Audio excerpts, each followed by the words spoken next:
By the time Mira Underhill turned 11, she'd become one of the best thieves in the Crook. And she was only just getting started.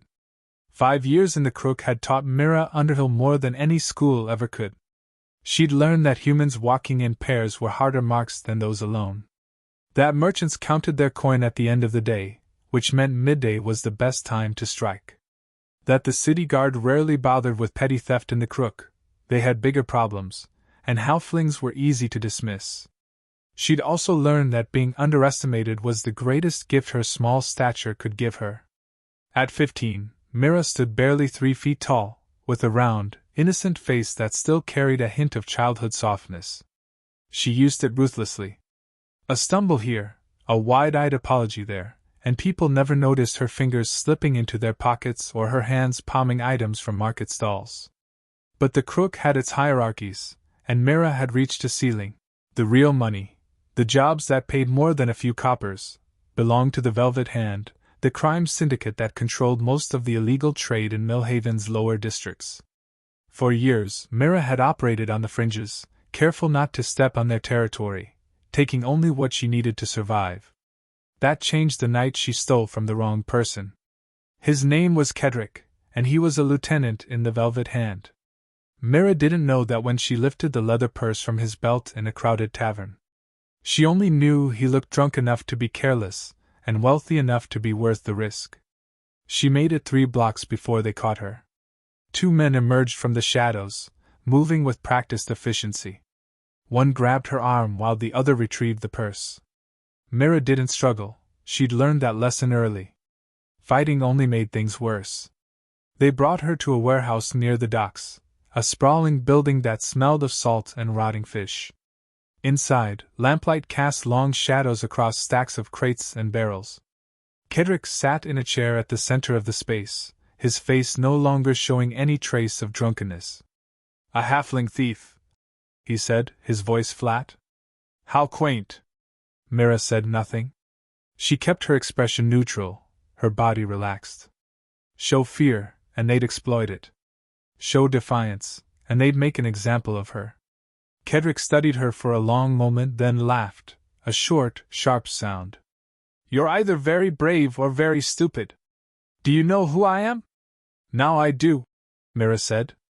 "And yet you don't seem particularly concerned. Would it help if I was?" Another laugh, this one more genuine. Kedrick leaned forward, resting his elbows on his knees. "How old are you?" 15. "And how long have you been working the Crook?" 5 years. Kedrick exchanged a glance with one of his men, then looked back at Mira. 5 years, and I've never heard of you. That takes skill, or luck. Which is it?" "Skill," Mira said without hesitation. "Confident. I like that." Kedrick stood, walking a slow circle around her. "Here's what's going to happen.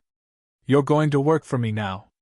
You'll do the jobs I give you, and in return, you'll eat regularly, sleep somewhere that doesn't leak when it rains, and get a cut of the take. Refuse, and well, let's just say the Crook is a dangerous place for a lone halfling." It wasn't really a choice, and they both knew it. "What kind of jobs?"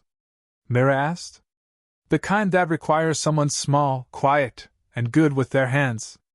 Kedrick stopped in front of her, his expression unreadable. "Someone no one pays attention to." Mira considered this. She'd been alone for 5 years, scraping by, always one bad day away from starvation. The Velvet Hand was dangerous, but it was also powerful. And power meant survival. "When do I start?" she said. The Velvet Hand put Mira to work immediately. At first, the jobs were simple: pickpocketing specific targets, delivering packages, acting as a lookout during larger operations. Mira performed each task with quiet efficiency, never asking questions, never complaining. She quickly learned that the Syndicate valued reliability above all else. As the months passed, the jobs grew more complex. Breaking into homes to steal documents. Planting contraband on rivals. Slipping poison into drinks. Mira did it all without hesitation, her expression as neutral as the day Kedrick had first caught her. She neither took pride in the work nor felt shame. It was simply what she did to survive. By 17, Mira had earned a reputation within the Velvet Hand.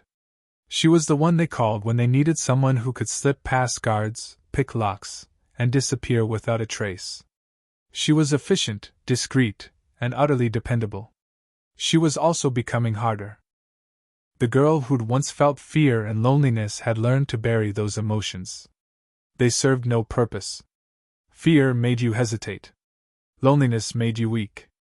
So Mira pushed them down, deeper and deeper, until they were barely whispers in the back of her mind. The other members of the Syndicate kept their distance. Some tried to befriend her, others made advances, seeing her as an easy target. Mira rebuffed them all with the same cold efficiency she brought to her work.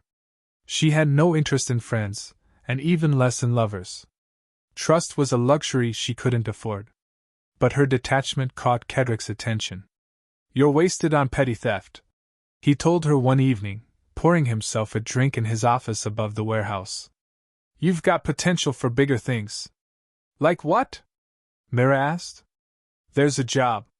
Delicate work. The kind that requires finality." Mira understood immediately. "You want me to kill someone?" "I want you to eliminate a problem," Kedrick corrected. "There's a rogue operating in the city. Independent contractor, takes jobs from anyone with coin. He's been cutting into our business, and more importantly, he's been asking questions about our operations. Questions that could be inconvenient. And you want him dead? I want him gone. How you accomplish that is up to you." Kedrick slid a piece of parchment across the desk. A name was written on it, along with an address in the Tannery district. "His name is Corwin Ash. Former soldier, competent fighter but getting old. Should be an easy mark for someone with your skills." Mira stared at the parchment. She'd hurt people before, broken bones, left them bleeding in alleys, but she'd never killed anyone. Not deliberately. "I've never done this before," she said quietly. "I know." Kedrick's expression was unreadable. "That's why I'm giving you this job. Consider it a test. Pass and you move up. Fail." He shrugged. "Well, Corwin's a professional. He probably won't kill you." "Probably." Mira took the parchment, folding it carefully. "When?" "Soon as you're ready." She nodded once and left. 3 days later, Mira stood in the shadows across from Corwin Ash's residence, a modest apartment above a cobbler's shop. She'd spent those 3 days watching him, learning his patterns. He was cautious, she'd give him that. He checked his surroundings before entering, varied his routes, and kept his windows shuttered after dark. But everyone made mistakes eventually. Tonight, Corwin was returning late from a tavern, his steps slightly unsteady. Mira waited until he reached his door, then moved. She was fast. 5 years on the streets and 2 with the Velvet Hand had honed her body into a weapon. She crossed the distance in seconds, a knife appearing in her hand as if by magic. But Corwin was faster. He spun, catching her wrist mid-strike, and in one fluid motion, disarmed her and pinned her against the wall. The knife clattered to the cobblestones. "Well," he said, his voice rough but not unkind. "That was sloppy." Mira struggled, but his grip was iron. Up close, she could see he was older than she'd expected, perhaps 50, with gray threading through his dark hair and scars crisscrossing his weathered face. "The Velvet Hand sent you," he said. It wasn't a question. Mira said nothing. Corwin studied her for a long moment, then released her, stepping back. He didn't pick up her knife. "You're what, 17? 18? 17. And they sent you to kill me?" He shook his head, something like disappointment crossing his face. "Kedrick's getting careless." "I can do it," Mira said, surprising herself with the defiance in her voice. "I'm sure you could. Eventually." Corwin crossed his arms. "But not tonight. You're skilled, I'll give you that. Good footwork, quiet approach. But you telegraphed your intent 3 seconds before you struck. Against an amateur, that would have been fine. Against someone like me? Fatal mistake." Mira's jaw tightened. "So kill me and be done with it." "Why would I do that?" Corwin tilted his head. You're too useful to waste. Useful? You've got talent. Raw, unrefined, but it's there.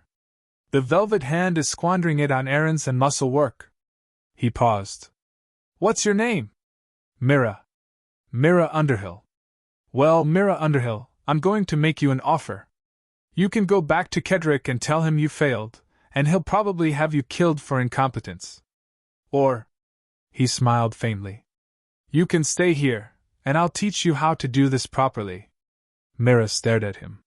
Why would you do that? Because I'm bored, and you're wasted potential.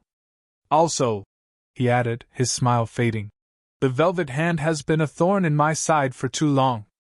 Training there would be assassin seems like poetic justice. It was insane.